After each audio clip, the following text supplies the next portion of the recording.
Les éditions Michel Lafon vous offrent des témoignages, des biographies, des trailers, des best-sellers, des beaux livres et de la littérature jeunesse. Découvrez Danse avec l'espoir de Jean-Marc Généreux. Parti d'une enfance très simple à Boucherville, Jean-Marc Généreux est devenu une star internationale en danse sportive. Habité d'une incroyable force de vie, jumelant une détermination hors du commun et devient coach et juge aux célèbres émissions So You See You Can Dance et Danse avec les stars. Avec Danse avec l'espoir, Jean-Marc Généreux témoigne que tout est possible à qui sait oser et rêver. C'est cet espoir qui nous fait partager dans ses pages. Vous écoutez Samedi de lire avec l'auteur invité d'Amélie Boivin-Enfield. On est maintenant rendu au moment de l'émission. Mon auteur invité de cette semaine, Francine Ruel, vous présente son coup de cœur littéraire, mais même ses coups de cœur littéraires. Et le premier, c'est La bête à sa mère de David Goudreau, chez Stanké. Oui. Oh mon Dieu, quel roman coup de poing. J'ai eu la chance de connaître David Goudreau, pour qui j'ai une admiration sans borne. J'adore ce grand garçon, ce slammer formidable, ce poète comme il existe peu. Et on a animé ensemble une année aux correspondances d'Eastman. On était tous les deux les porte-parole.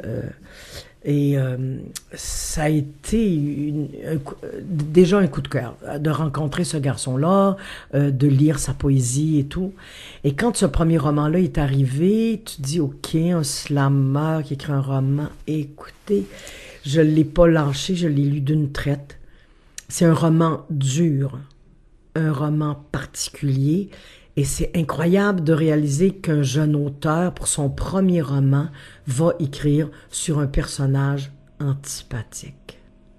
Qu'on arrive à aimer, mais au moins on veut savoir pourquoi il est comme ça. Et ça, moi je dis chapeau, c'est vraiment, c'est dangereux d'avoir écrit ça comme ça, mais c'est réussi, c'est vraiment réussi.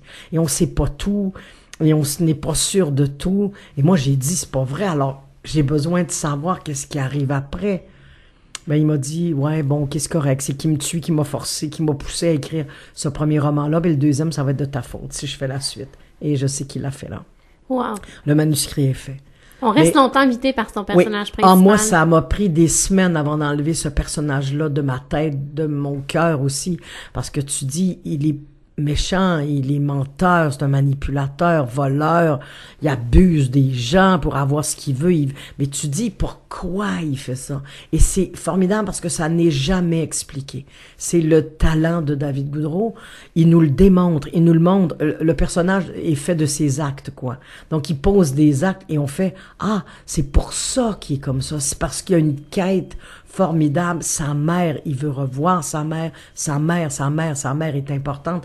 C'est ce qui le pousse à faire des choses, entre guillemets, pas toujours catholiques, pas toujours légales. Les chats y pensent pas mal. Oui, mais il y a tellement de gens qui sont comme... Et moi, j'aime ça des auteurs qui ne nous donnent pas des héros parfaits, exceptionnels, extraordinaires.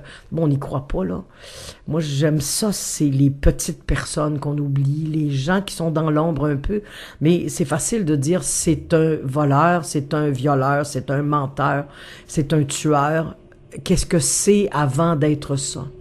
Comme moi, j'ai essayé de mettre dans mon roman que Poppy, qui s'en va vers une vieillesse, qui va peut-être en perdre des bouts, que c'est effrayamment d'homme triste de savoir qu'elle avait tant de connaissances et qu'elle va les perdre. Et ça, j'aime ça, moi. Moi, ça vient me chercher, des personnages comme ça. Mais la langue est râpeuse. Il n'y a pas de concession. Il fait jamais joli, il fait jamais cute, il fait jamais...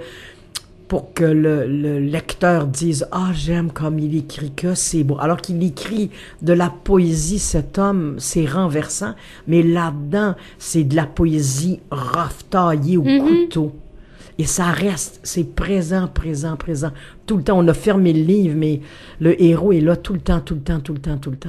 Ah non, puis c'est exceptionnel d'avoir écrit ça en tant que premier roman. Oui, ben à l'âge qu'il a, c'est vraiment formidable. C'est un garçon formidable, mais il y a des gens formidables qui écrivent pas des formidables romans.